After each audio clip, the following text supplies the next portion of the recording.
Good morning, everyone. This is Pierre, and thank you so much for having me and coming to speak to you today in this way, and for Christine Strutt from Von Seidels for trusting a crazy guy to come and speak to you, a bunch of awesome people. So this talk is about something that might sound a little bit strange. What if the world isn't changing nearly as fast as you think? What if we are actually stuck? And this talk is about how we can then get unstuck and the role that you can play. So if you were born in the 1900s, you would have witnessed humanity go from this, a horse-drawn carriage, all the way to this, to landing on the moon.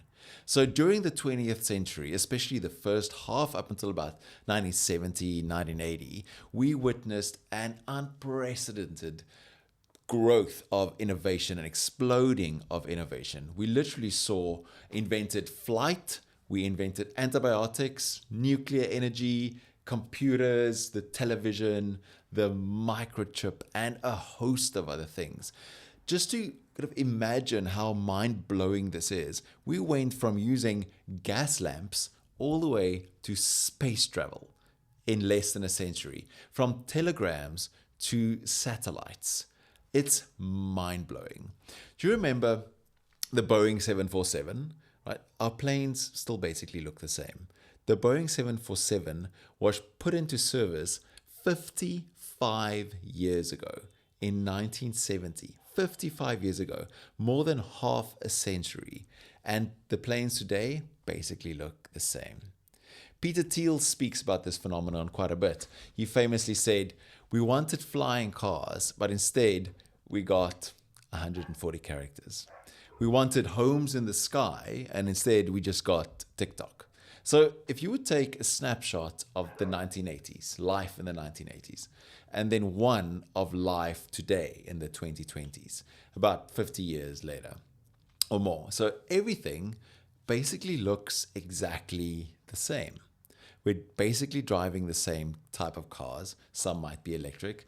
We're basically flying in the same way. We're not moving any faster. Our homes look the same. We still have the same. Everything is pretty much similar. Except now everyone is really sitting on their phone.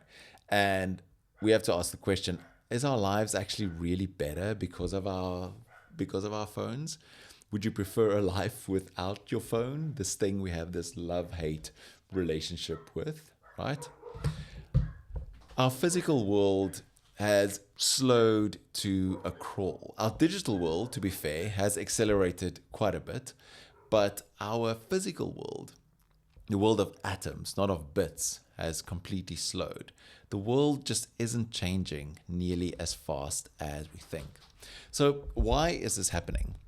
So I come across this when I run strategy sessions for big businesses and small businesses as well, is that one big part of it, and Peter Thiel also talks about this, that overregulation and bureaucratic inertia have made bold and big innovation just too costly or just extremely slow.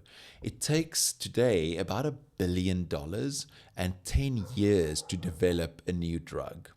Or the new just doesn't make it all the way through to the ground, to the end user or to the consumer.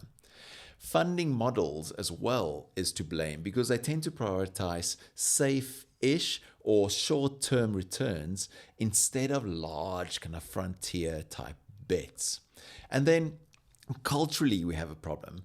The culture wars of the 21st century and the fear that have come along with them has stalled collaboration to a very large extent and diverted our attention. We have drawn stronger boundaries and borders instead of building larger tables. We've now just built higher fences. So we've built a world optimized for not getting sued, unfortunately, and not for making something that is new. And there's a tension here between innovation and regulation. There's a paradox, two things that are both true and exist in the same space but opposite each other. Paradox is always the midwife of truth. So whenever I find it, I freak out a little because there's something here that's massively important. So innovation doesn't happen in spite of law and structure. It happens because of how we hold that tension. So every breakthrough exists somewhere between chaos, a topic I speak about quite often, and order, between the person bold enough to imagine something new and then the system that's stable enough to protect it. And it's in that conversation, that dance between freedom and form, that something extraordinary happens. Without structure, creativity just flames out. But without creativity, structure is dead or it calcifies completely. Innovation doesn't happen in spite of law and structure. It happens because of how we hold that tension. We need the scientist and we need the standard. We need the artist and we need the agreement. We need the risk maker and risk taker and the rule maker. Innovation isn't rebellion against systems, it's renewal through them. Those legal frameworks, the protections and the boundaries, they aren't barriers to progress, or they shouldn't be, which is the point of this talk. They are the scaffolding or the trellis that allows the new to grow or to be able to stand long enough to be able to change the actual world. I am quite the freaking Disney geek, if you know me. My wife and I literally just went to Disneyland in Paris on our own without our kids because we love it so much. So Moana is one of my favorite characters, and she exemplifies this sort of idea. So Moana shows us how strange we are. We yearn for the horizon. And we also yearn and have this necessity for safety. So Moana wants to go on this massive adventure and go to the line where the sky meets the sea and it calls her, but she also needs to stay home and stay safe and take care of the tribe and take up a responsibility. And I love that about human beings. We are the only species that looks to the horizon and says, I wonder what's beyond it. And every single great innovator, every entrepreneur, every scientist, hears that same call to adventure.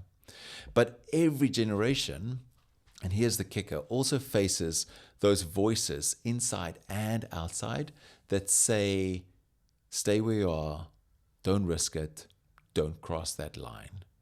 The innovators might be the ones steering the ship or the canoe, but the attorneys, the investors, the policymakers are the ones who make sure that the ocean and the vessel are safe to sail.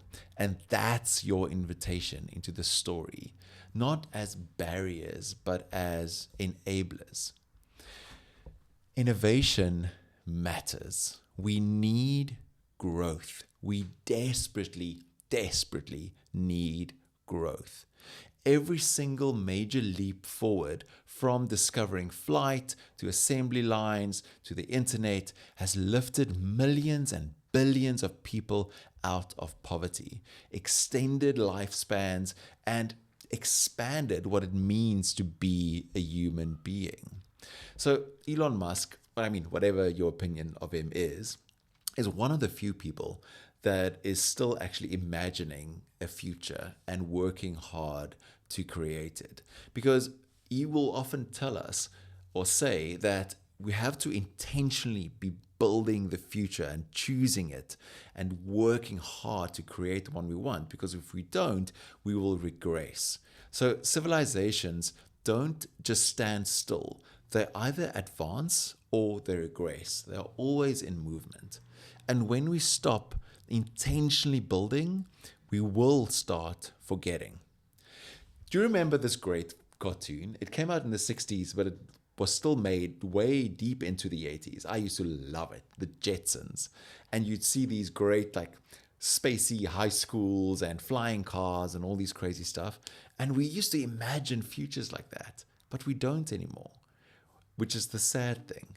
And then we forget. If we stop intentionally moving towards a Jetson-like future, we will definitely forget.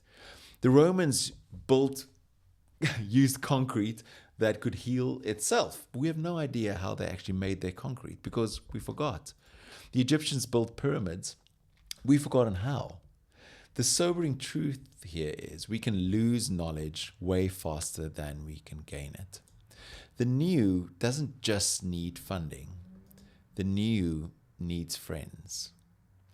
One last story. One of my favorite films, Ratatouille, another Disney one. So a rat in Paris makes great food and then gets eventually discovered by this guy, Anton Ego. So Anton Ego is the food critic in the story, the feared food critic. And he ends up eating Remy, the rat's food, and then it blows his mind, right? And then he writes this beautiful review, and that is so inspiring. And this was the inspiration behind this talk. Anton Ego writes, "Not everyone can become a great artist, but a great artist can come from anywhere. The world is often unkind to new talent, new creations. The new needs friends." The new needs friends. And that's what this moment is about. The world does not need more social media channels. It needs more courage to protect and champion what has never been done before. The new needs friends. And if innovation is our shared adventure, then your role as protectors of ideas, of ownership, of possibility, is to make sure that the new is not crushed before it can walk.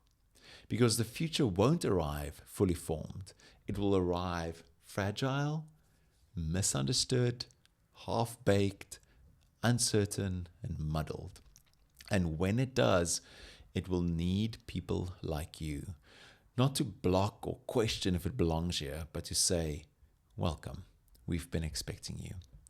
The new needs friends. Thank you so much for having me today, and all the best with the rest of your conference and your journey.